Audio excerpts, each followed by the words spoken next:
the term calling mostly as a human construct.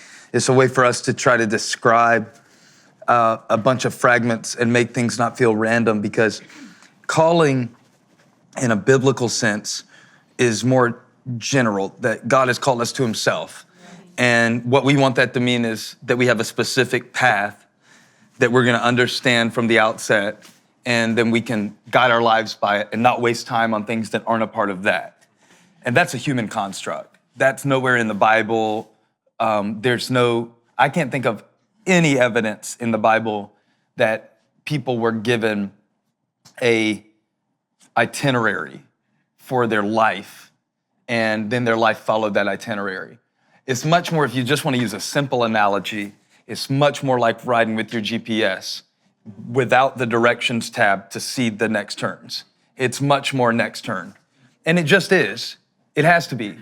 It has to be on every level, because you're gonna understand certain things in one season of your life as being the ultimate goal that are actually just for you to find out that you didn't like that, or that wasn't it.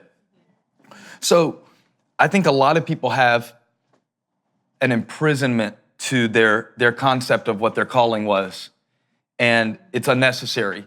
That God called me to blank. No, all God called you to do was glorify him. All God called you to do is pursue wholeness. All God called you to do was live out of authenticity, honesty. That's the calling. Anything other than that, we should probably use another term for. And I think it's done a lot of damage. I don't think it's just semantics, because this idea that there is a calling kind of guided me in my 20s. And a lot of what I preached then was from my construct of, I have a calling as a preacher. Now, what's yours?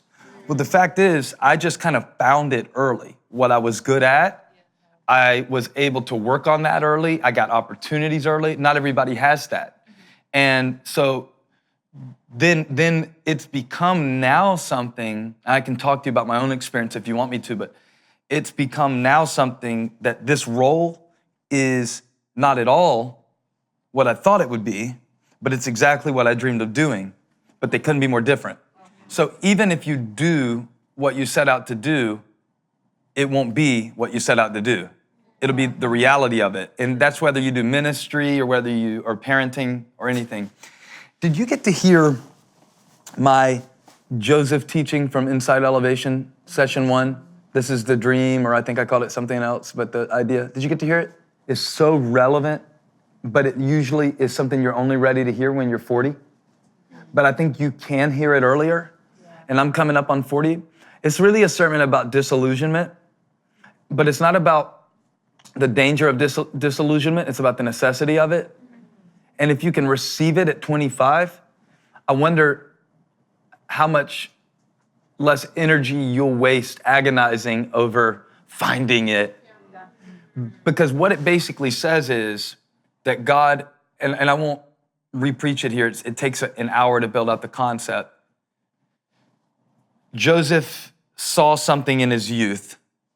He was the center of attention.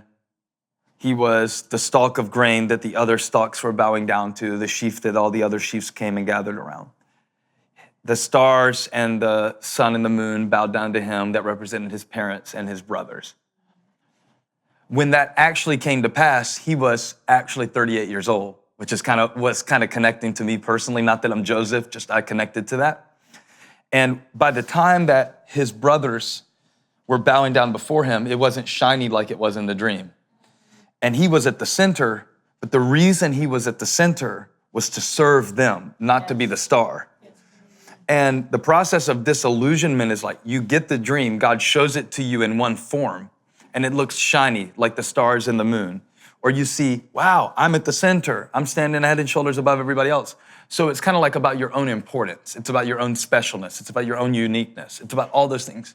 And it has to be for a season of your life, because that's what motivates you. That's what drives you. Greatness, and I just want to reach my potential, and I'm a hustle, I'm a grind, I'm a this, I'm a that, whatever.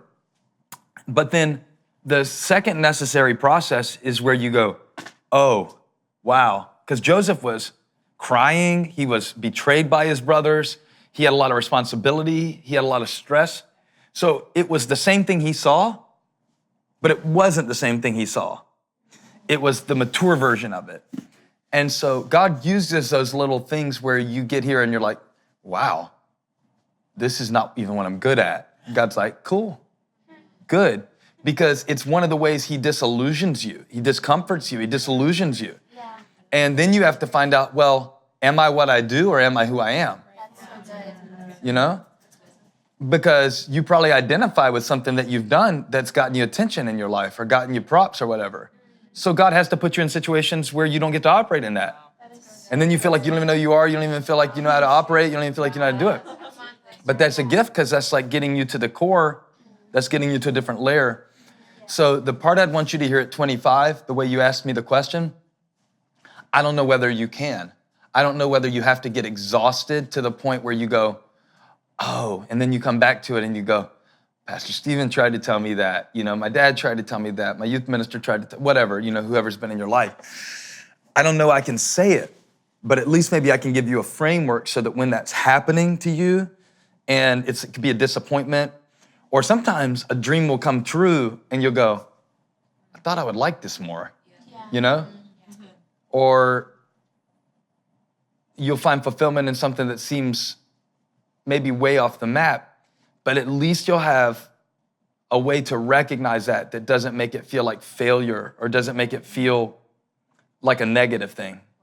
So I would encourage you to abandon your early 20s concept of a calling because it's a prison. And then you might get in a situation where, you know, somebody's actually trying to help you see. You would actually really be great at that, but you're married to your first idea of what you were supposed to do. And like, you won't pay attention to your life. You won't pay attention to how God is using you, how other people are responding. So, you know, there's an openness that can be really helpful. I know that sounds like contradiction from the guy who's like, I'm gonna be a pastor and I don't care and I'm gonna start this church and don't tell me otherwise. But within that even, I've had to give up my idea of what I thought that meant and what I was supposed to be and how you're supposed to do it. And like, not a lot of my friends, if any, write worship music for their church that are pastors. I have friends who write worship music, I have friends that pastor. I don't have friends that do both. So I had to kind of like give up even within, I'm going to be a pastor. I thought that was going to entail this, this, and this. And it's been so different. The way I lead, the way that my life looks. So just don't marry the mirage mentally. If that makes sense, don't fall in love with that fantasy. Because then the reality of it will actually be great, but you'll compare it to the fantasy and you'll be disappointed in it. Hey, thank you for watching. Make sure you subscribe to this channel so you don't miss a single video or live stream, and share this video with a friend. And don't forget, you can join me live every Sunday. Thanks again for watching.